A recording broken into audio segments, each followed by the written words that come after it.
there's always this one point where everyone goes, now that, my fear says that bit's too much.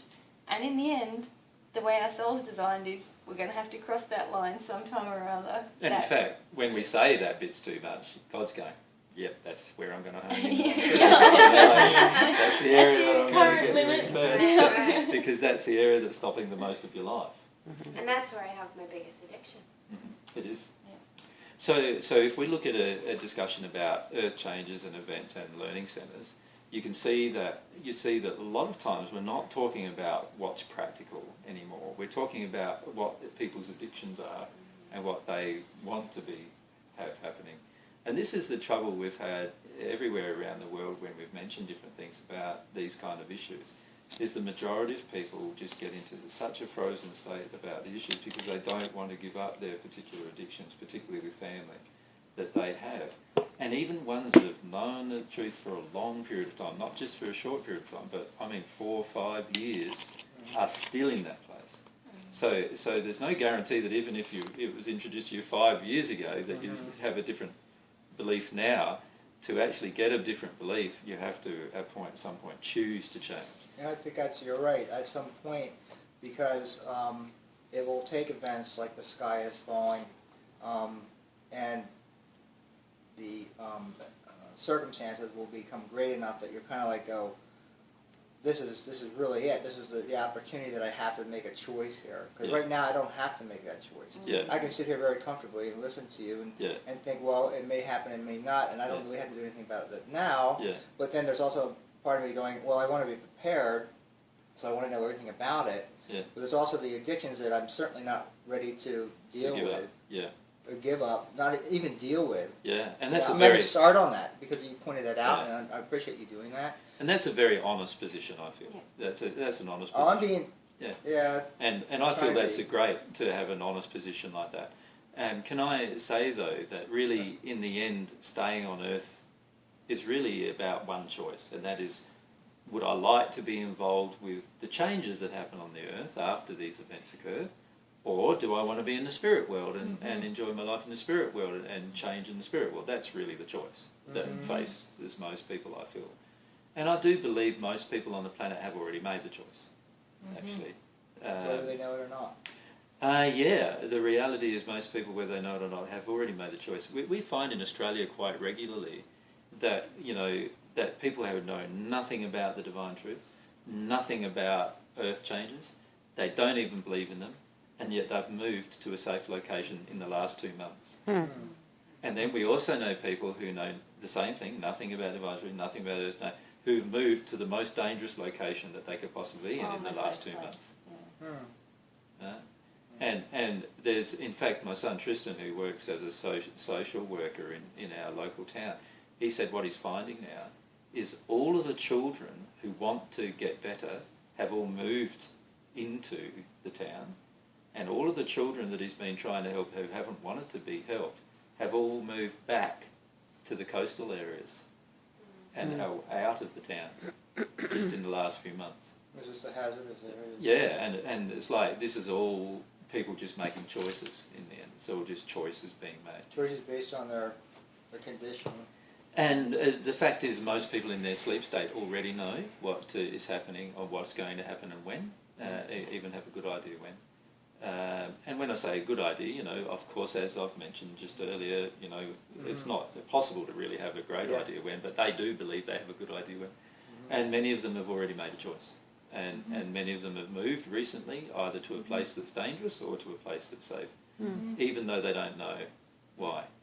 Now, this kind of thing hasn't happened much in the States, which is interesting in itself. Yeah, because the reality is there are some groups of people who are moving to locations that I feel are relatively safe, like Arizona or those kind of locations, that are a bit harsher environments to live in, but also potentially would be relatively safe. But it's very few people in comparison to the total amount of people in the States. And I feel the primary reason why are related, firstly, to this idea or concept that I've got to be close to my family. The second idea or concept that's really prevalent here is this big idea that I've got to be successful. I've got to show myself to have been successful. That's the one. And the way Yeah, that I do dream. that is by being in a built-up society and becoming a person who's a key part of that society, or by having a well-paid job and a nice house and all those kind of things. This is all a measure of my own personal success.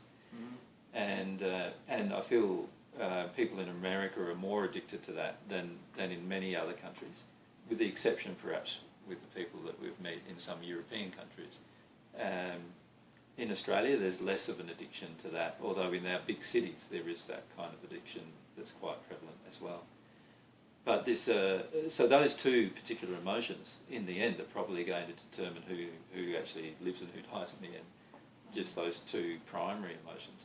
And if you can address those emotions, and it's possible to address them in a very short period of time, then you may finish up making completely different decisions. And I sort of feel like that's what's needed here in the States for there to be a true shift into love. Like there needs to be, the reality is we need people in every continent on the planet who have some education with regard to divine truth to survive coming changes on earth, for one primary reason, and that is that will make it much easier to deliver divine truth to the planet after changes in each location.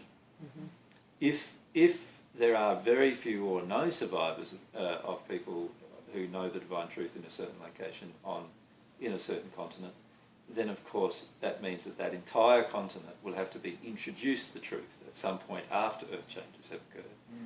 And that is going to be technologically a bit more difficult than what it currently is.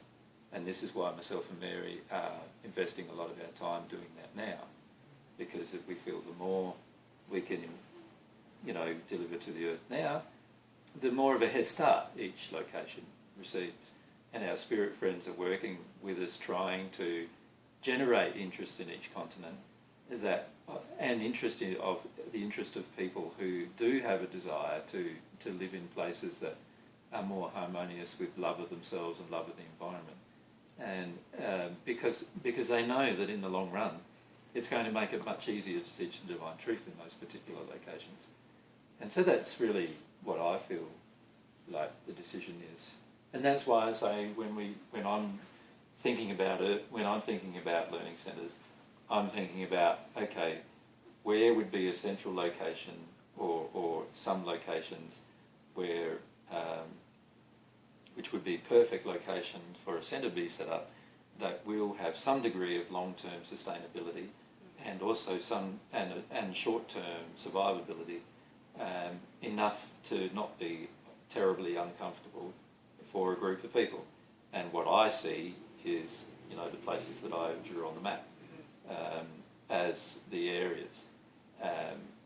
And the reason why I feel those particular areas is because one's in one side of the states, and remember I said earlier that the states will be separated by a sea, and one's in one side, one's on the other side of that sea, and the one down south in the Texas, Arizona region, or in Mexico even, if it was in Mexico that would be fine. That particular one would be able to support the whole of the west coast, if you like, the western side of the states and what happens there. And then we need one basically on the eastern side of the states. That would be able to support the whole eastern side. And that can go anywhere from here right the way up through right the way into New Brunswick, Canada, really. Although New Brunswick is really too flat to have it supportable. You really want it to be in between Quebec and Maine, probably. And right the way down south to, not as far south as Florida, obviously, for obvious reasons, it's very flat there too. But somewhere much higher, inland, similar distance, and the Appalachian Mountains, behind the Appalachian Mountains would be a nice secure place there.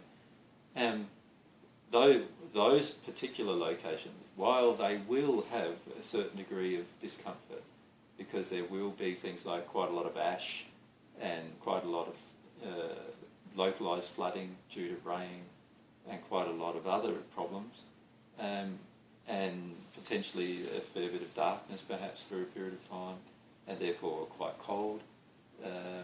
They also are much more survivable than most other areas. But in the long term, all we really need is a person to survive in those particular areas.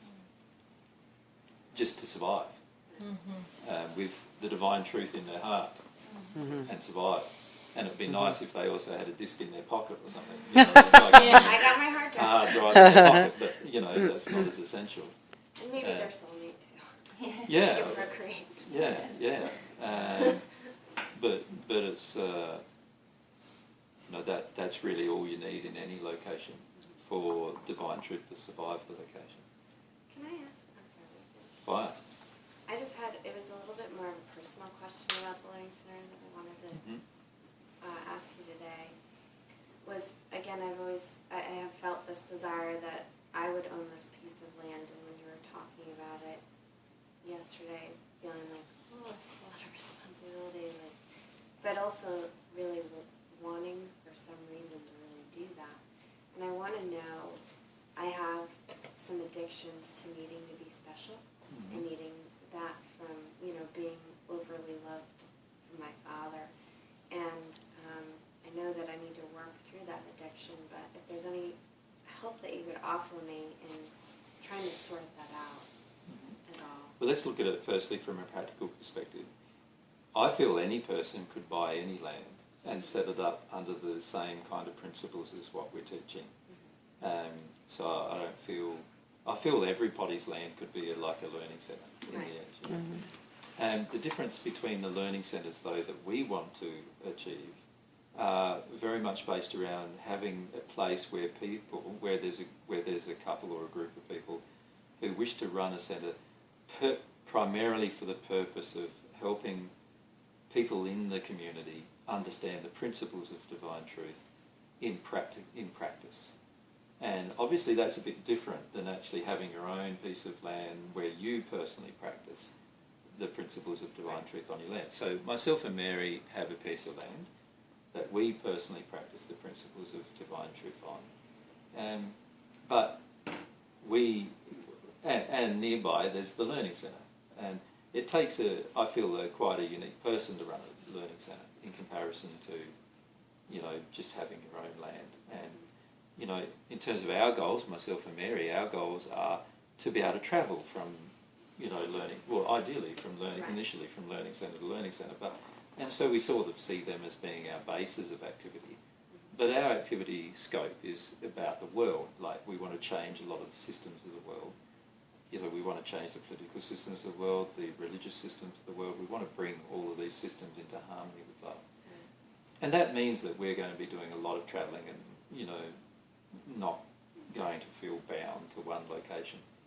I feel that people who have a learning centre are going to have some specific personal requirements and loves, things that they personally desire. One of those things that they're going to need to personally desire is to be in a single location for a period of time, and love being in a single location and watch it develop and grow.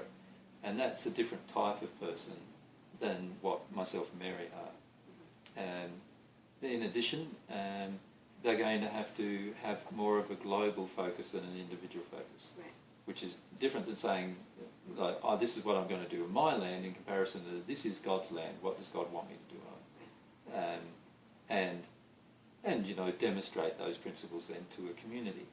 They're going to have some skills in terms of organisational ability of people, because in the end we want to have teams there, teams of all sorts of types of teams, being organised and getting together to teach the principles, but also to assist the community to just give gifts of love, basically.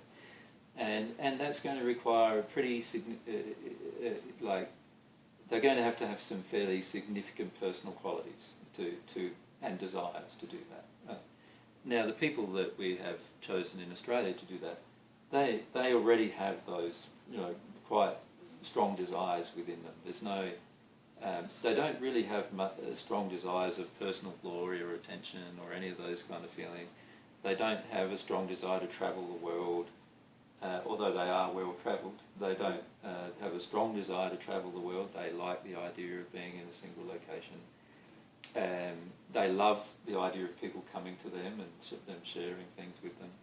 And they also have some organisational skills in the sense that they can organise groups and people, and they have the ability to recognise them when things are in harmony with love and start to address those particular issues. So that's the kind of person for a learning centre. Right. When you look at your individual circumstances, the key is to ask yourself, am I that kind of person? Or am I a different kind of person who wants to travel and who wants to do this? And do you see what I'm saying? Like there's all these personal desires that each person has, and you've got to sort of understand what they are. You've got to sort of understand yourself to a large degree. So I feel it's very important, firstly, to come to understand yourself and understand what you really want to do. And yes, there is a need to address the emotions regarding desiring to be special. So in other words, am I only desiring to be, set up a centre because it means that I'm going to be special? Or am I only desiring to set up a centre because it means I'm going to see AJ and Mary more often? Or, like some people even had that, like going on, and there's no guarantee they will, because obviously there might be a period of time when we can't come. And or where there's other things that are more important that need to be done, and so that might not be the case either. And whenever we have any addictive desires inside of something, there will be anger associated with it, resentment associated with it, and other feelings associated with it that we need to address if we're really going to get in harmony with love. So my feelings are, you need to know yourself. So rather than me tell you about yourself... Yeah, no, I agree. And I wasn't wanting... No, it's okay. I'm just saying that really pray to God about getting to know yourself over the coming months. Getting to know what your desires are, not what other people tell you they might be, or what other people... See, what we've had in Australia too is some people have wanted to do things, but they always want someone else to do it with them, like that kind of thing. If you truly have a desire and passion, you will not need anybody else to do it with you. You'll be willing to go alone. You'll be willing to move alone, and you'll be willing to let your, soul attract people that refine your soul enough so that you can do what you desire. And what I find in the States is that very few people are willing to do that. And the main reason why they're unwilling is because there is this really strong desire for safety, really strong desire for personal safety, that means I've got to do it with somebody. I can't do this alone. Like if I'm doing it alone, it's going to be terrible. There's this terrible sense of avoidance of their loneliness, really. Yeah. And I feel those particular emotions are very important to address if you're really interested in surviving the coming changes upon the earth, but also willing to embrace divine truth in a really pure manner. That's what's going to be required. Well, that's kind of what I was feeling like when I was saying last night about, people emailing me like, what are you guys feeling about a location? I'm like, I feel like I have to do some other work here first and get really clear about what I really want. Yeah. Because I feel like, when you describe that person that's going to run a learning center, I've never had a stable place that I got to stay. And I started feeling all of those emotions. I really didn't even know it was there, but when I moved out of my house, that was the first place that I actually stayed for a long period of time. Yeah. I mean, for, 7 years, it's the longest time I've ever lived anywhere. Mm-hmm. And, the pain of having to leave that and not wanting to have a place that was my home. Not a house, but a place that's my home, You see, I've never stayed in one place probably longer than 5 years all my life. But I don't have a strong, emotional feeling of, I desperately need a place of my own. So my suggestion is to let yourself work through the emotion of it, and then you'll know, you'll know in the end that's what I was really getting. do you want stability because of safety, or Right. do you want stability because it's a passion in your soul to be able to sit there and create a whole thing around you based on truth, Exactly.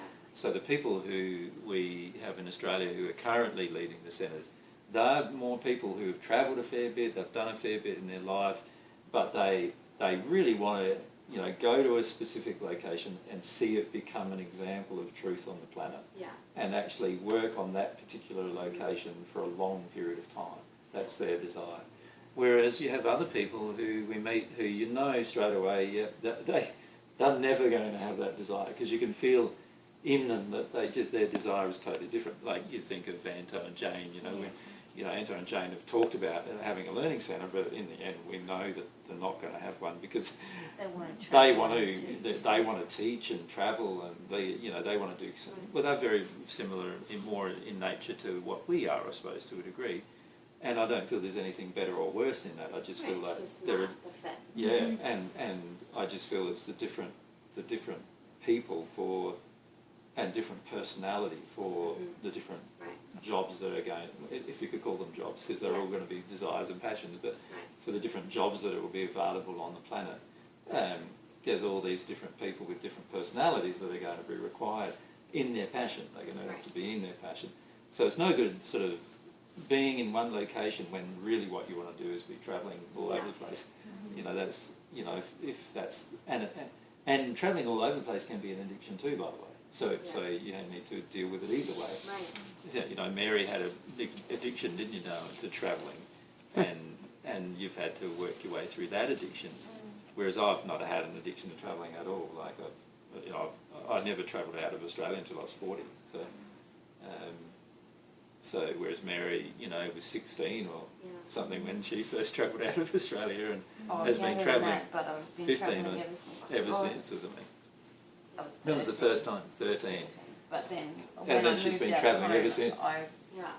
She lived Yeah, I overseas in have done Venezuela for a year when you were, what, 15 or 16, 17. You know, like, you know, so it has been a fair I was just addiction, trying to wasn't it? escape the oppression of my family.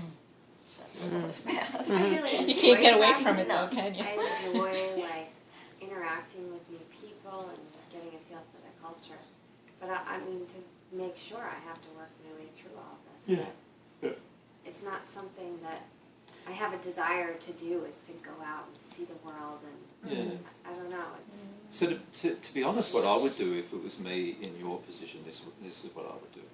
I would go, okay, do I want to, am I okay to pass or not pass? Do I care either way? I do. Right? That's number one. If I do, then I say, okay, well, it would make sense to be in a location where there's going to be a relative degree of safety. So what I would do personally is I'd go, okay, you know, I can rent anywhere, you know, and as long as I've found my passion and desire, or I can also get a job doing anything I want to support myself. So rent a place that meets the passion and desire in the location that is going to be relatively safe. And in that moment, you've already created a shift in the sense that, you know, in terms of our spirit friends have a location to work with now, they have your passion they're working with now, and so forth. Now, sooner or later, other people will be attracted to this similar location that you'll come up. Some of them will already be there, by the way. Some of them would have never have heard the divine truth, but they'll already be there. You know, that's the reality. That's what we've found in many cases, actually. And in fact, like in Sweden, in Helingsfeld, we actually feel that there are more people in the local community there who are there for a very good reason, you know, who will connect, who have known nothing about the divine truth at this point in time, in comparison to the people that we've actually already met in Sweden. Right? So that's often the case. But you need to go to a location in order to actually feel it. Yeah. And to I actually keep connect having with it. that feeling like I want to get on the plane and go to Barbara's sister's house. That's what I've been thinking. Where's about. that? Chattanooga. Tennessee. It was in Cartier. Oh, okay. Yeah. She lives up on one of the mountains. Yeah. And, you know, the beauty of doing such a thing is you go there, and then you can start experiencing life there. You can start understanding what it feels like and how it feels like and the kind of things you want to do, and you can sort out some personal issues about what you're going to do for money and food and all those kind of things initially, and then eventually you can get to some kind of sustainability as well. But you can't do it without actually deciding something. Right. And that's the issue that I feel everybody faces. And everyone will have a certain thing to confront when they decide this thing. You know, like there might be, in your case, your son with his dad. And, you know, grandchildren, children, all sorts of issues come up, right, in this kind of decision. Yeah. Husbands. But in this case, you've got to work out, well, what do I desire and what do I long for, and address those particular issues. And I feel, if it was me, that's what I would be doing. I'd be working my way, and there is no need, there is no need to set up something. There is just a need at this point for people who are who have heard divine truth, to survive coming changes and have a passion and recognise their passions and desires. And it doesn't really matter if there's nothing else other than that, because the people are the most important thing. That they are the thing that's going to generate everything else. And the beauty of all of that is that you could end up, and I feel definitely end up in exactly the location that you need to be in, exactly the thing that would help, you know, and in exactly the state of wanting to embrace your desires and understanding a bit more of divine truth, connecting to God, and that in itself will generate its own momentum. And it doesn't really matter how long earth changes take to happen in that location.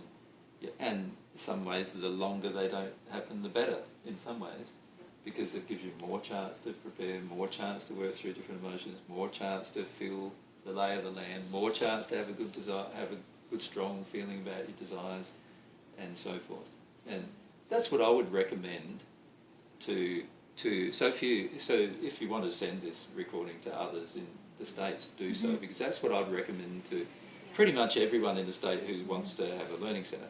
I think there is a general concept for many of them that if we go and do this centre now, sort of feeling like let's get up and do this centre now, that they're going to somehow accomplish something or something. Whereas I feel, no, there's a lot. It's just early days at this point in time for you guys here, and there's a lot that needs to be done for yourselves internally before many of you are even going to be in the position to be able to even consider running a centre.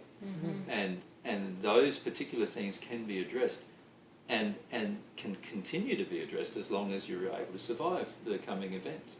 And so I feel in the end there's a potential, like certain ones of you have already got property or locations in mind, or you know, areas where sisters, brothers, friends, family are already in that are going to be relatively safe. The same applies to the guys in the West Coast. They've all got promptings to go to different places. You know, I was talking to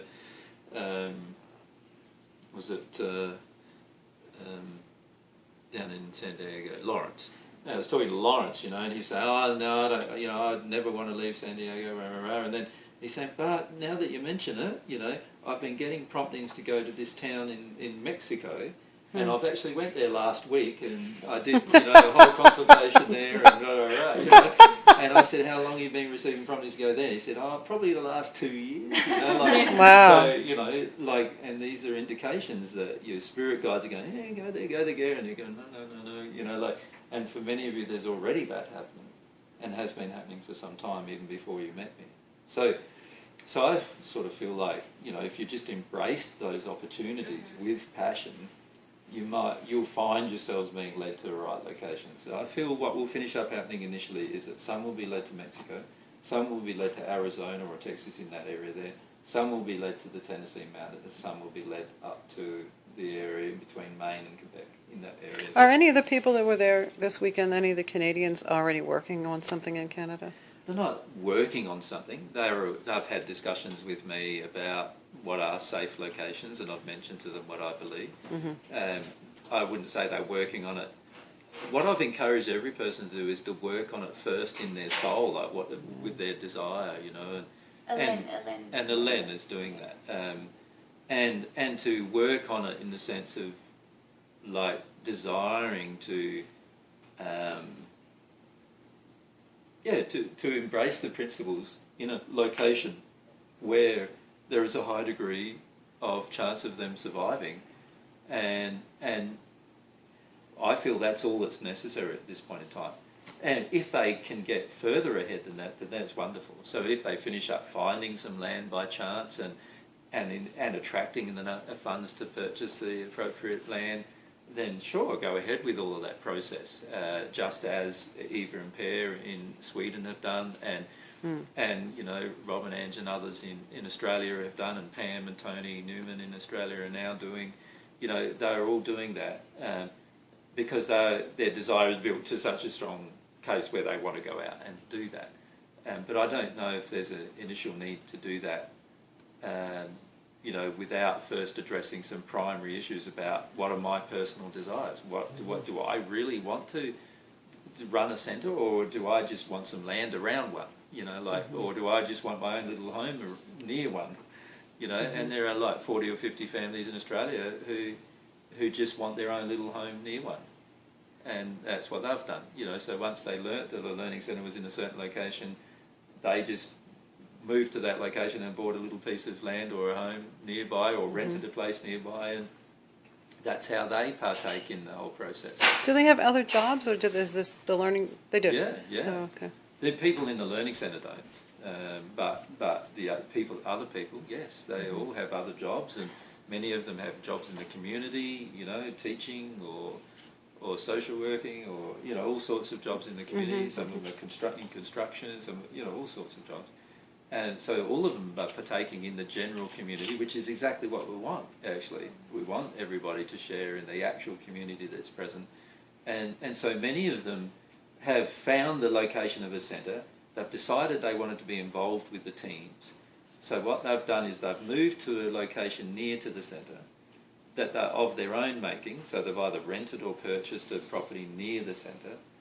They haven't participated in the centre itself, but they're participating in the teams of the centre. So, and most of our teams run off-site. A lot of the teams run off the centre, so that they're teams that happen in the community.